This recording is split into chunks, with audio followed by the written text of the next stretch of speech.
Her rich neighbor released 200 ducks into her Lotus pond, then sued her. When they wouldn't come, Clara Bennett counted twice before believing it. 200 of her wealthy neighbor's ducks had entered her commercial Lotus pond.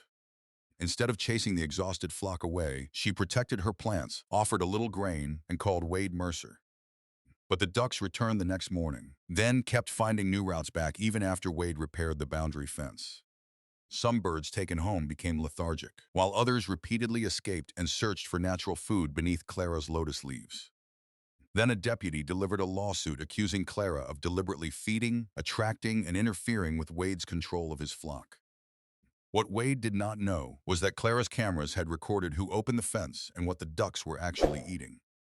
Before we continue, tell us in the comments, would you have helped the hungry ducks or chased them away immediately? Clara Bennett knew something was wrong before she reached the pond because she could hear it. Not one duck or 10, but hundreds quacking beyond the rise. Clara left her basket of lotus stems beside the path and hurried forward, then stopped when she saw the water covered with birds. White, brown, and mottled bodies moved between broad green lotus leaves. Some paddled through the deeper water while others crowded the shallow beds, pecking beneath leaves, probing the mud, and pulling at vegetation. Clara recognized them immediately. They were Wade Mercer's ducks, all 200 of them. You've got to be kidding me. She stepped into the shallows and waved her arms. Come on, get out of there. The nearest ducks barely acknowledged her. One plunged its head underwater, while another climbed directly over the edge of a lotus bed Clara had replanted 3 weeks earlier. Hey! Clara hurried toward it, but a young stem had already folded beneath the bird's feet. The lotus pond was not ornamental, it was a working part of Clara's farm. She sold cut flowers during the summer, harvested decorative seed pods, and maintained several carefully managed beds for specialty lotus root. Everything depended on protecting the shallow production areas, and 200 ducks could undo weeks of work in a single morning. Clara pulled out her phone and called Wade. He answered on the 4th ring. Your ducks are in my pond. Wade paused. How many? Clara stared across the water. Unless you bought more yesterday, all of them. Wade laughed. They must have found a way through. They didn't pass through 3 fences by accident. They're ducks, Clara. They found water. They found my water. Same difference to a duck. Clara looked toward a flattened stem. Not to my lotus. Before doing anything else, she photographed the damaged beds, then noticed several ducks crowding near the bank. They did not behave like animals that had recently finished a proper meal. They attacked insects in the mud, snapped at floating vegetation, and searched continuously beneath the lotus leaves. A few appeared thinner than Clara remembered.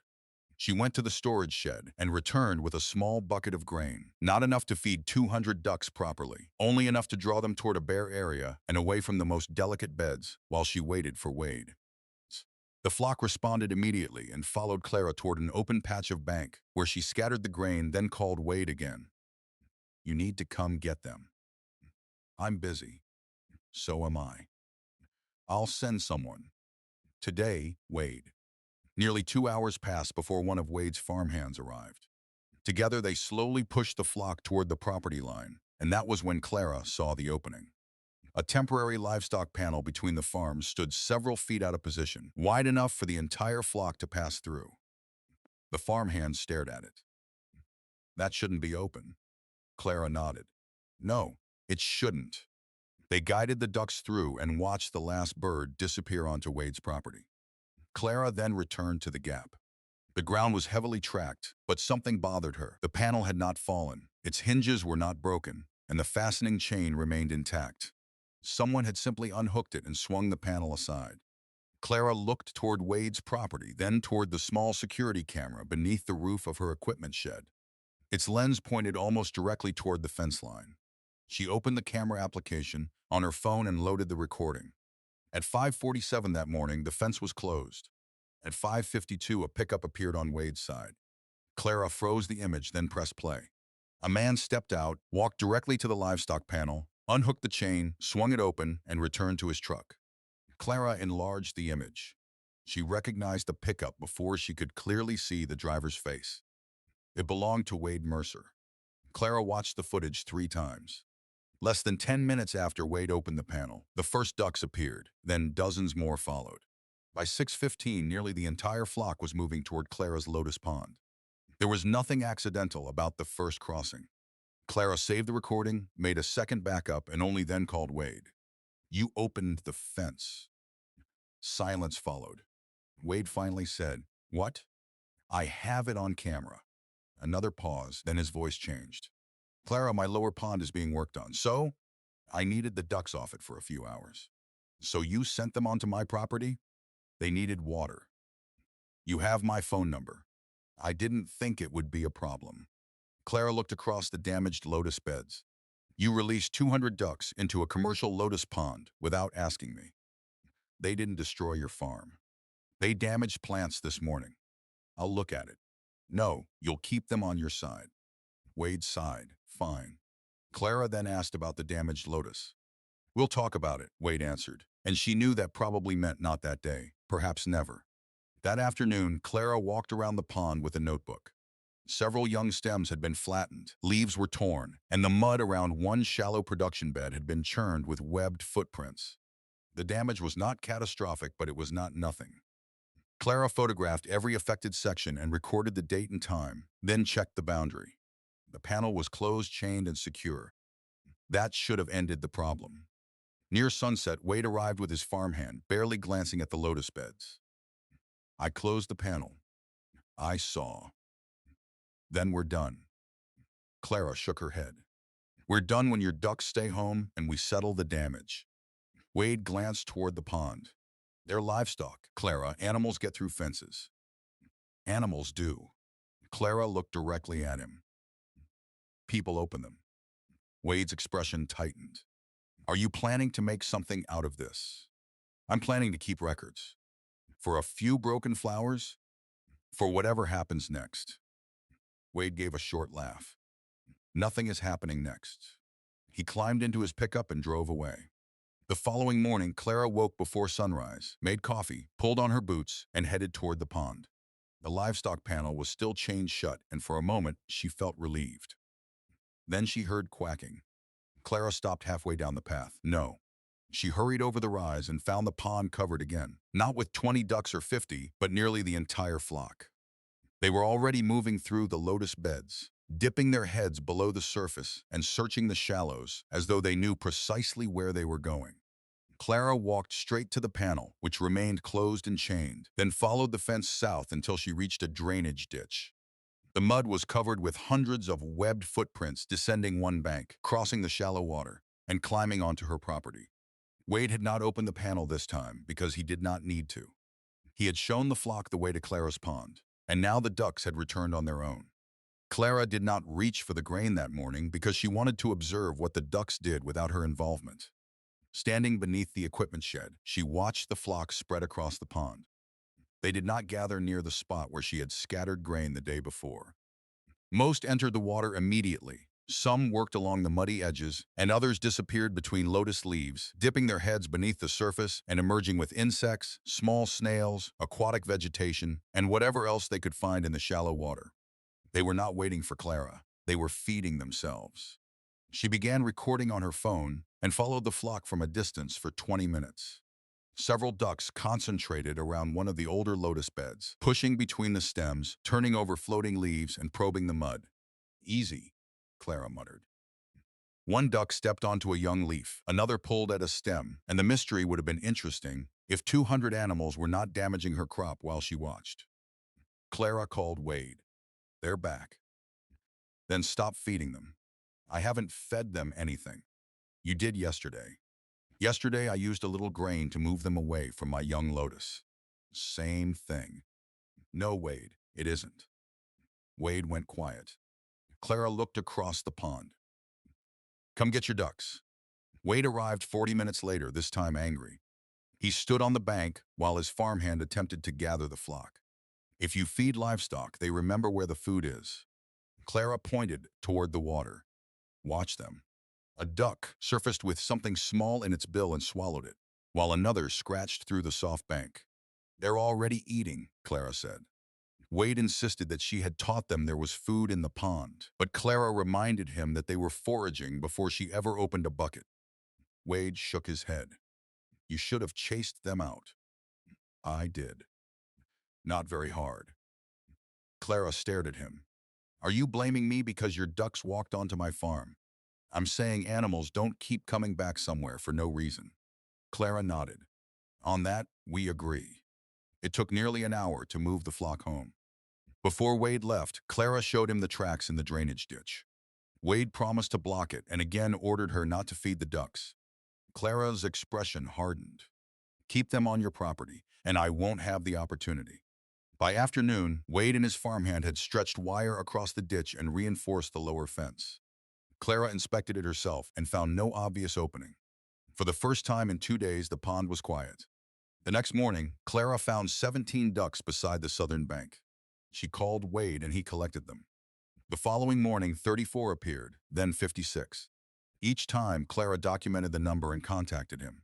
She stopped supplying grain completely, but the birds continued returning. They no longer crossed through the blocked ditch. Instead, they walked along the fence until they found weak places. Some squeezed beneath loose wire, while others followed the irrigation channel farther upstream before crossing. They were persistent in a way Clara had not expected, and whenever they reached her property, they headed directly toward the Lotus pond. On the fourth afternoon, Clara watched Wade and his farmhand load another group into transport crates. One duck escaped, ran several yards, slipped between them, and headed straight back toward the water. Wade caught it near the bank. What is wrong with these things? Clara did not answer because she had started noticing something else.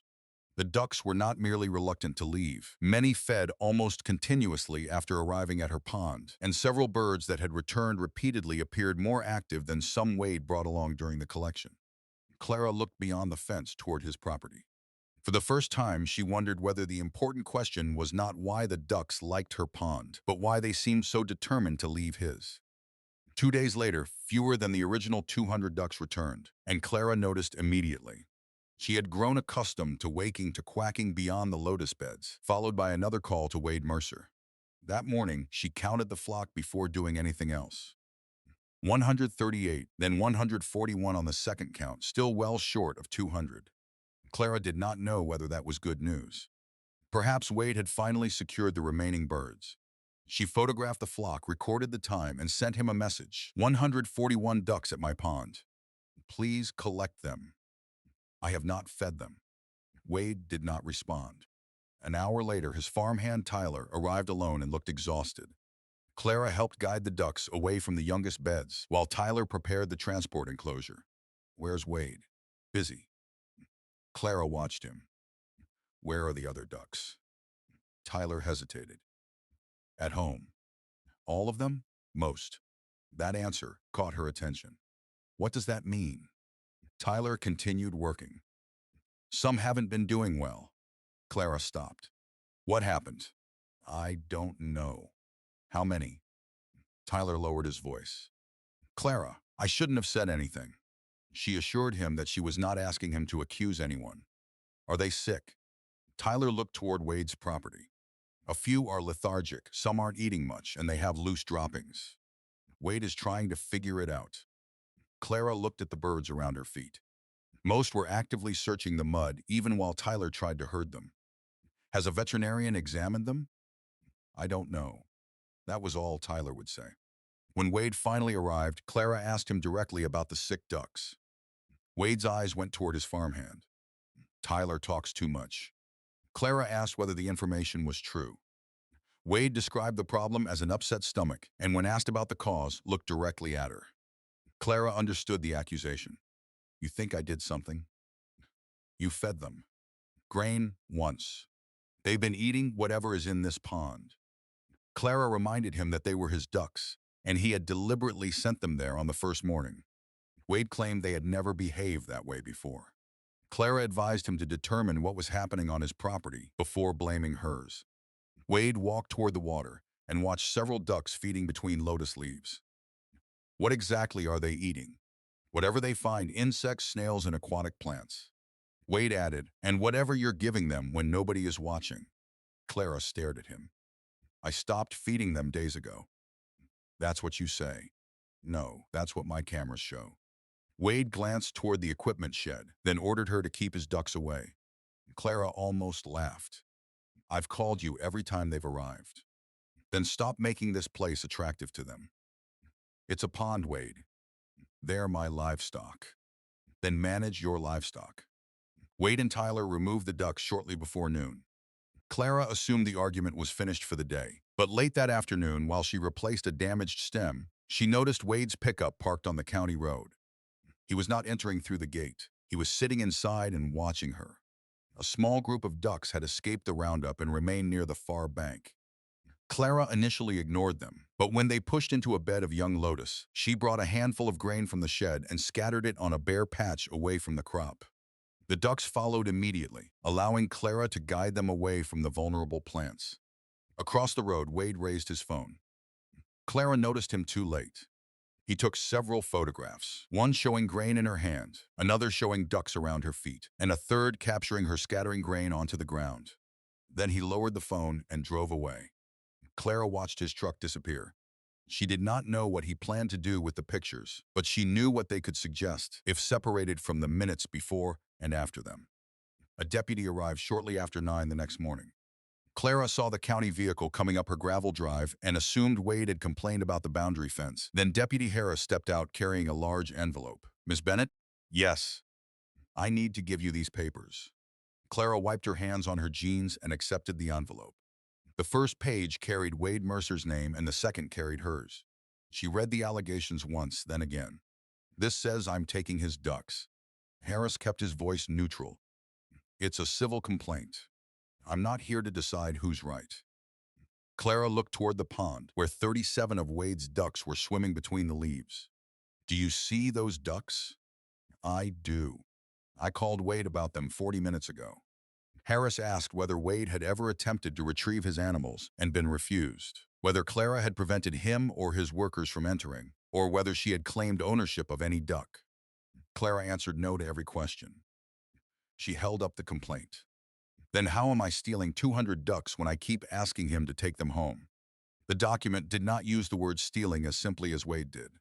It alleged that Clara had intentionally fed and encouraged his animals to remain on her property, interfered with his control of the flock, and contributed to financial losses because some ducks became difficult to recover while others declined in condition. Wade wanted compensation. Clara felt anger rising, then remembered the cameras. She showed Harris her call history, repeated messages, photographs, and timestamps. "Your ducks are here. Please collect them. 56 ducks at the South Pond this morning.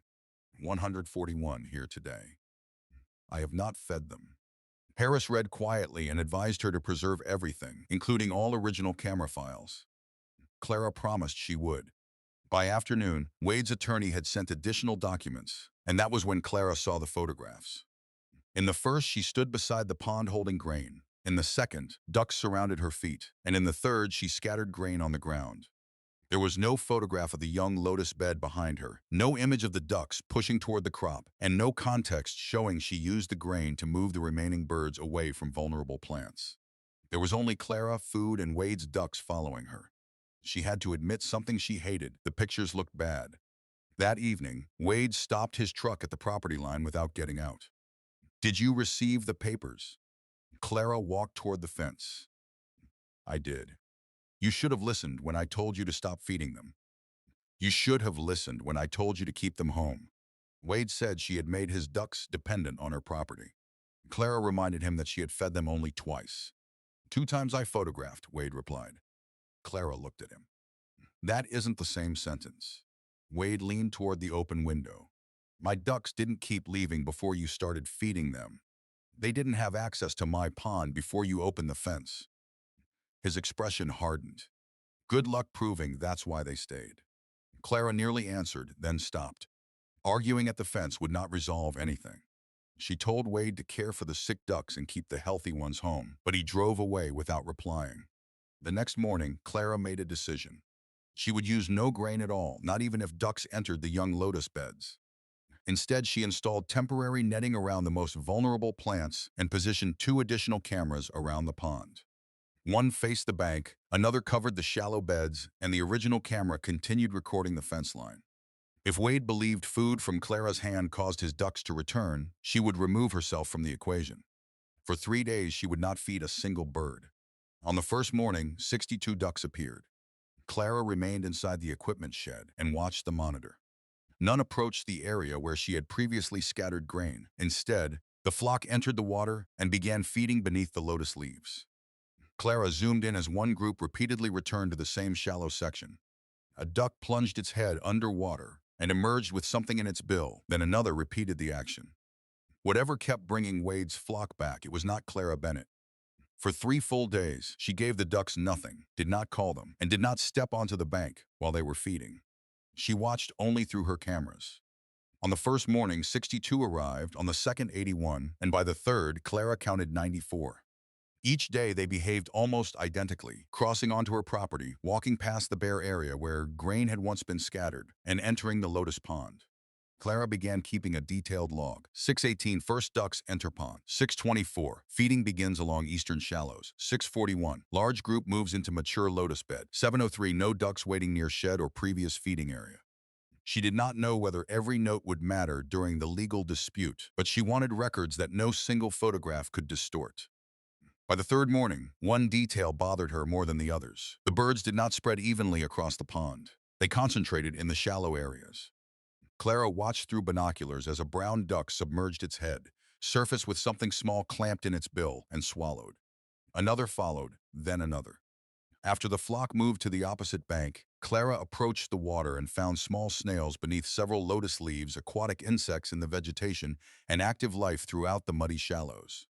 She understood what the ducks were eating, but not why they appeared to need the forage so badly. That afternoon, Clara called Daniel Price, a livestock specialist who sometimes advised small farms in the county. "I need you to look at something." Daniel asked what was wrong. "I'm not sure anything is wrong." "That's encouraging. It's about ducks." After a pause, Daniel said, "That's less encouraging." Clara sent him several clips, not only dramatic footage of 200 birds arriving, but long, uninterrupted recordings showing what they did after entering the pond. Daniel called 20 minutes later and asked how much she was feeding them. Clara said she had given them nothing for 3 days, yet they continued arriving each morning. Daniel asked about Wade's feed, water, housing, and flock management. Clara stopped him. "I don't know enough about his operation to answer that." Daniel replied, "Good, good? Don't guess." Daniel explained that the videos established what the ducks did on Clara's property, but they did not prove what was occurring on Wade's land. They showed the birds foraging naturally, rather than gathering near Clara's buildings and waiting for her. Clara asked whether that proved Wade's claim about the grain was wrong. Daniel cautioned against making a broad conclusion from only 3 days, but acknowledged that if Clara stopped feeding them and the ducks still crossed to forage naturally, occasional hand feeding could not fully explain the behavior. That evening, Wade arrived to collect another group. He noticed the additional cameras. Building your defense. Keeping records. You could save yourself trouble by stopping the feed. I already did. Wade asked for how long. 3 days. He laughed. And they're still here? Clara said nothing, and his smile faded. One duck slipped away from Tyler and hurried toward the pond, followed by 3 more. Wade cursed under his breath. For the first time, he did not look angry. He looked confused. After the flock was removed, Clara reviewed the recordings. At 7:12 that morning, one camera had captured 81 ducks feeding in the pond, and Clara did not appear in the frame once. She preserved the file beside the others. Daniel's words stayed with her. The footage could show why the birds remained on her property, but it could not yet prove why they were so determined to leave Wade's.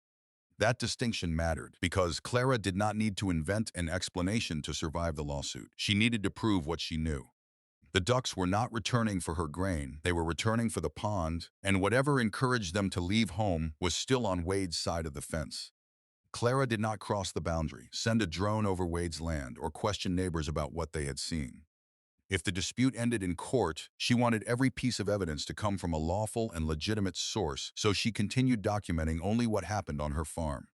4 days later, Daniel asked whether Wade had taken the sick birds to a veterinarian. Clara did not know, and Daniel warned that nobody should diagnose the ducks from videos. They could be ill for dozens of reasons, including diet, parasites, infection, stress, water quality, crowding, or other management conditions. Guessing would only give Wade another allegation to use.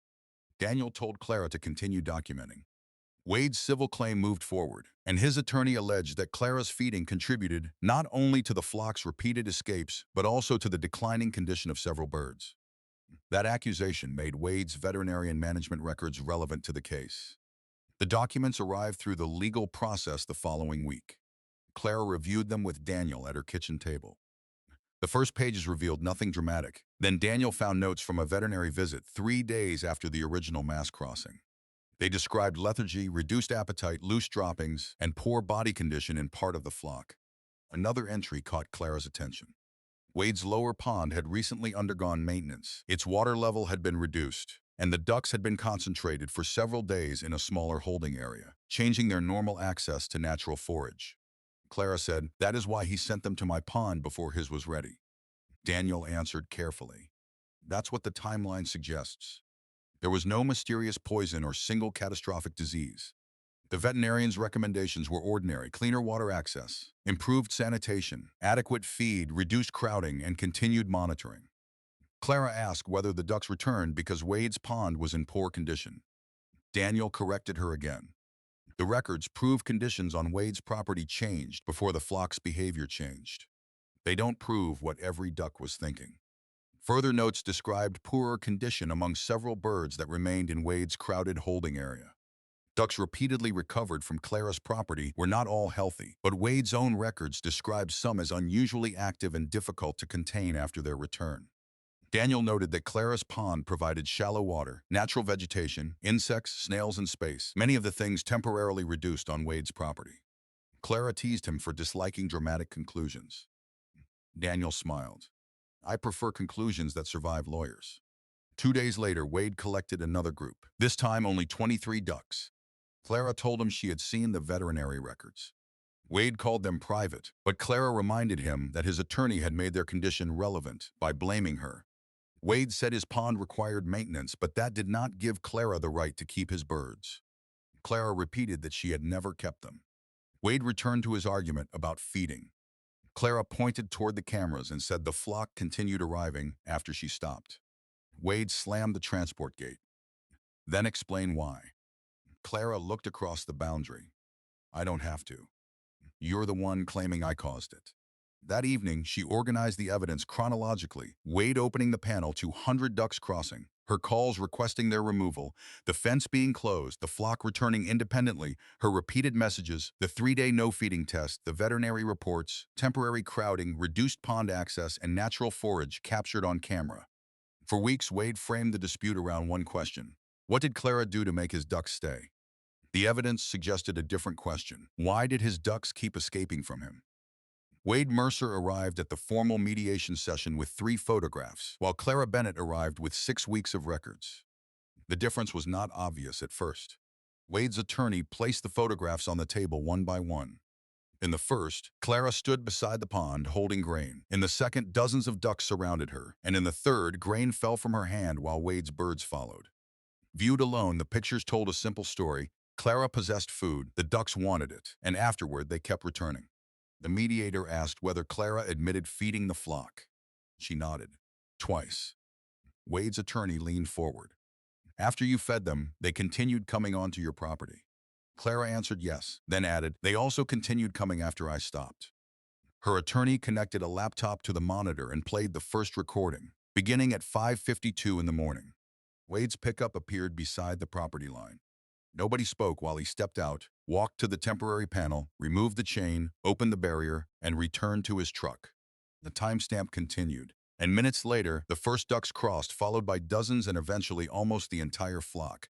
The mediator looked at Wade. "You opened this panel?" Wade explained that his pond was being worked on. The mediator asked whether Clara had granted him permission to place the flock on her property. Wade hesitated. "Not specifically." Clara said nothing, because the footage answered for her. The second recording showed Clara discovering the ducks, followed by her phone records, first call, second call, and repeated messages asking Wade to retrieve the animals. More timestamps followed from later days: 56 ducks, 141:37. Each time Clara notified Wade, and each time Wade or his farmhand was allowed to collect the birds. There was no video showing Clara blocking access, no message claiming ownership, and no demand that Wade leave the flock behind.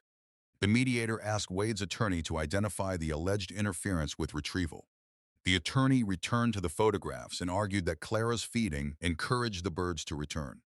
Clara had been waiting for that point. She asked to play the next files. The screen showed the first day without supplemental feed when 62 ducks entered Clara's property. Clara was not visible. The flock walked past the old feeding area and went directly into the pond. Accelerated footage showed them moving between the lotus beds, searching the shallows, and feeding beneath leaves. Day 2 showed 81 ducks, no Clara and no grain.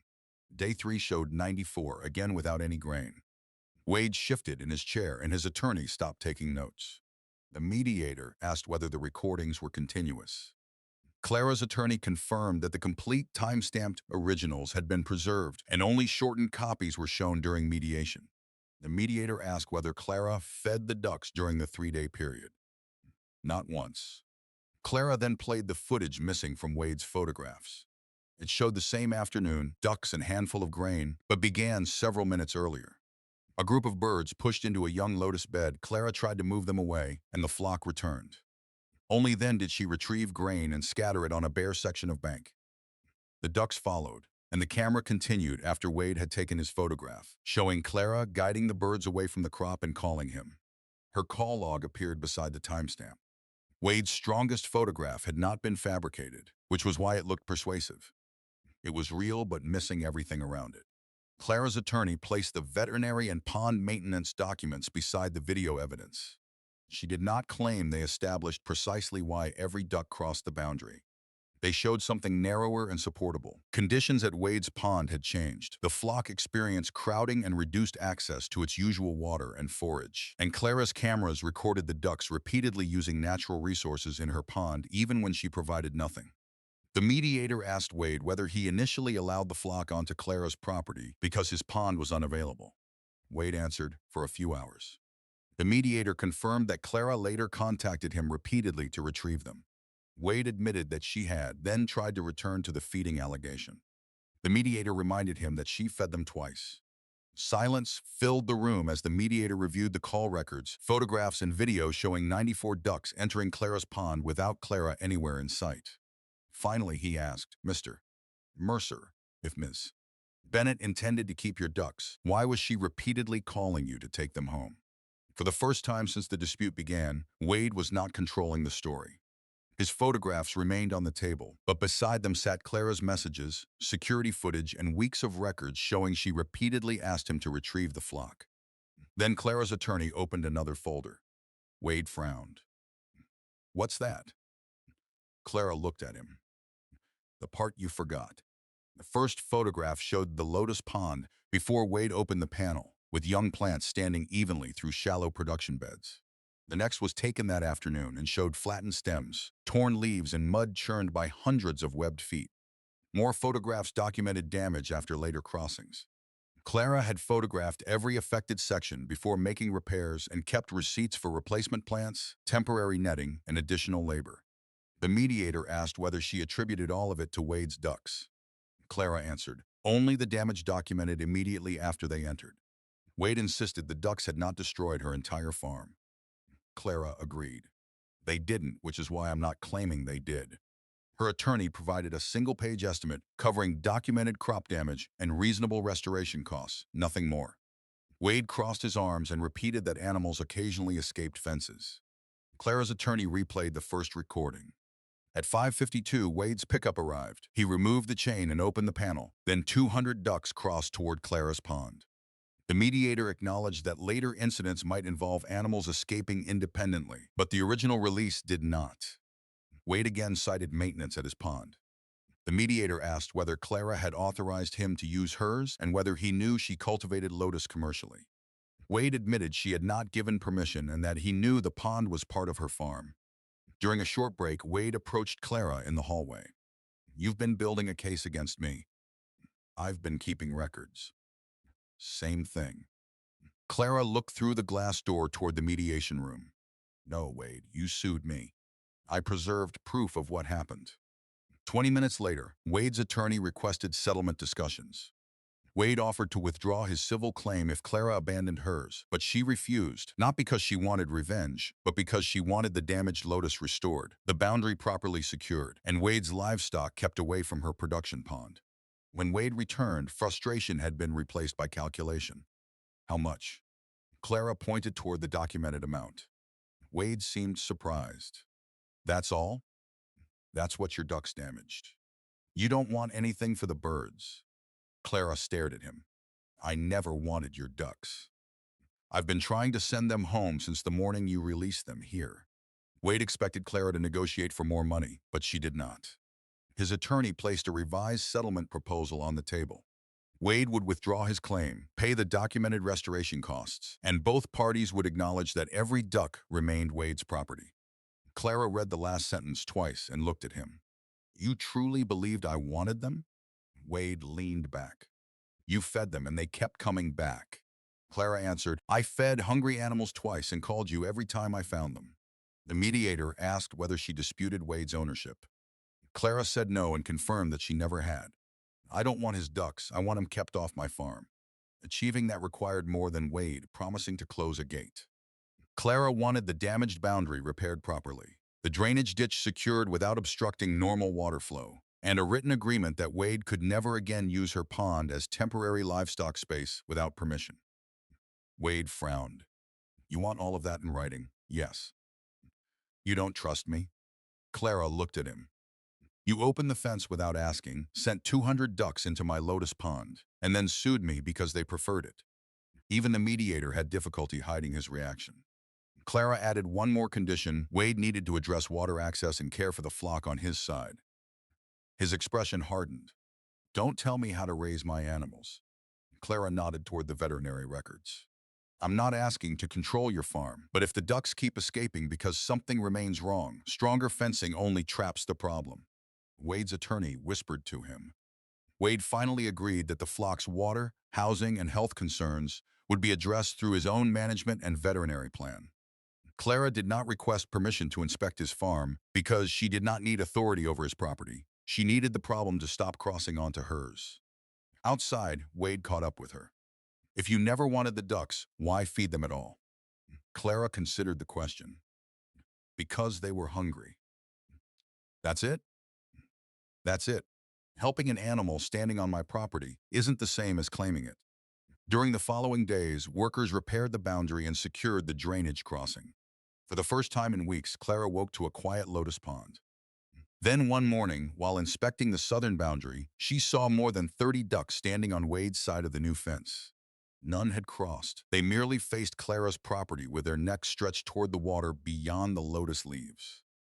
The civil dispute was almost resolved, and the fence had stopped the escapes, but the birds were showing them that the settlement had not addressed everything. They still wanted to return. For the next week, Clara watched the repaired boundary each morning. The ducks no longer crossed, but they continued gathering beside it. Some mornings 20 appeared, on others 40 paced along the wire and looked toward the Lotus pond. Clara did not feed or call them, she only documented what she saw. The fence had solved the escape problem without explaining the behavior. Then Wade's property began changing. A crew returned to his lower pond and completed the maintenance that had started before the first 200 ducks entered Clara's farm. The water level was restored gradually. The muddy holding area was clean. Wade added another water station, and he changed how the flock was divided while the pond recovered. Daniel Price recommended that Wade continue consulting his veterinarian rather than assuming one single cause explained every sick bird, and this time, Wade listened. There was no dramatic discovery, hidden poison, or mysterious disease Clara could point to and claim she had been right all along. The explanation was simpler. For a period, Wade's ducks had lost much of what their normal environment provided, including space, clean water access, and natural forage. When Wade opened the fence on that first morning, he accidentally introduced them to a place offering all three Clara's Lotus pond. The change did not happen immediately. For several mornings, ducks still gathered along the fence. Then the numbers began falling. 30 became 18, 18 became 7, and one morning Clara saw only 2. They stood beside the wire for several minutes before turning around and waddling toward Wade's restored pond. Clara smiled, finally. A few days later, Wade stopped his pickup beside the boundary. Clara expected another argument, but he remained on his side of the fence. They're staying home. I noticed. The veterinarian says the flock's condition is improving too. Good. Wade looked toward Clara's pond. So you were right. Clara shook her head. About what? That something was wrong on my side. I said we needed to find out. The distinction appeared to bother or perhaps humble him. Wade rested one arm on the truck window. I thought you made them want this place. Clara looked over the lotus leaves. I didn't. Wade glanced back toward his property. No, I showed it to them. That was closer to the truth. The following morning, Clara walked to the pond at sunrise and found not one of Wade's ducks waiting at the fence, only her damaged but recovering lotus beds. Near the southern bank, she noticed an envelope resting on the wooden gatepost. Her name was written across the front. Inside was the settlement payment covering the documented lotus damage. Behind the payment was a handwritten note from Wade containing one sentence. Clara read it twice, then looked across the boundary at the ducks feeding peacefully beside their own restored pond. Turns out they weren't trying to leave me. I just hadn't given them enough reason to stay. By early summer, Clara's lotus pond no longer looked like a place 200 ducks had invaded. The damaged beds had been replanted, new leaves spread across the shallows, and tall stems rose above the water, carrying the first pink blossoms of the season. A few thin sections remained where Wade's flock had churned the mud, but Clara left them alone. The pond did not need to appear untouched, it needed time to recover. Wade's lower pond was full again, and his flock had clean water, more space, and better access to forage. The struggling birds improved under veterinary care and better management, and most importantly, they stayed home. Occasionally, one or two wandered toward the boundary, stood looking through the fence, then eventually turned around without anyone chasing them. No one photographed Clara holding grain, no deputy arrived, and no new complaint was filed. Wade paid the full documented cost of the lotus damage and withdrew his claim.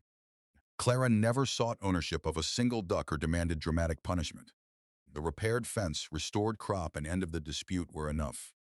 One afternoon, Wade stopped while Clara cut lotus flowers for an order. He watched her work. I still don't understand why you didn't demand more. Clara kept cutting. More what? Money, trouble, whatever you might have gotten. She placed another flower into her basket. I wanted my farm back. Wade looked toward the pond. And you got it. Almost. He raised an eyebrow. Clara pointed toward the boundary. Keep that gate closed. For once, Wade laughed. I can do that. After he drove away, Clara carried the flowers toward the shed, passing the camera that recorded Wade opening the panel and 200 ducks crossing. The same system later recorded the flock returning without Clara feeding it. Those files mattered because Clara never needed to invent a more dramatic story than Wade's. She only needed to preserve what happened. At sunset, she returned to the pond. Pink lotus blossoms stood above the dark water, and across the boundary, Wade's ducks gathered beside their restored pond. Not one crossed. Clara remembered the accusation that started everything, that she had fed his animals, lured them away, and made them unwilling to return. But Wade had been wrong about the most important part. Clara had never stolen or tried to keep 200 ducks. She had spent weeks attempting to send them home. The evidence ultimately showed something simpler. The ducks had not kept returning because Clara wanted them. They returned because, for a while, her farm gave them what home did not. If Clara's story reminded you that complete records can reveal the truth behind a misleading photograph, share your thoughts in the comments. Would you have fed the hungry ducks or forced them away to protect your crop? If you enjoyed the story, please like the video, subscribe to the channel, and turn on notifications for more stories about farmers, difficult neighbors, strong evidence, and hard-earned justice.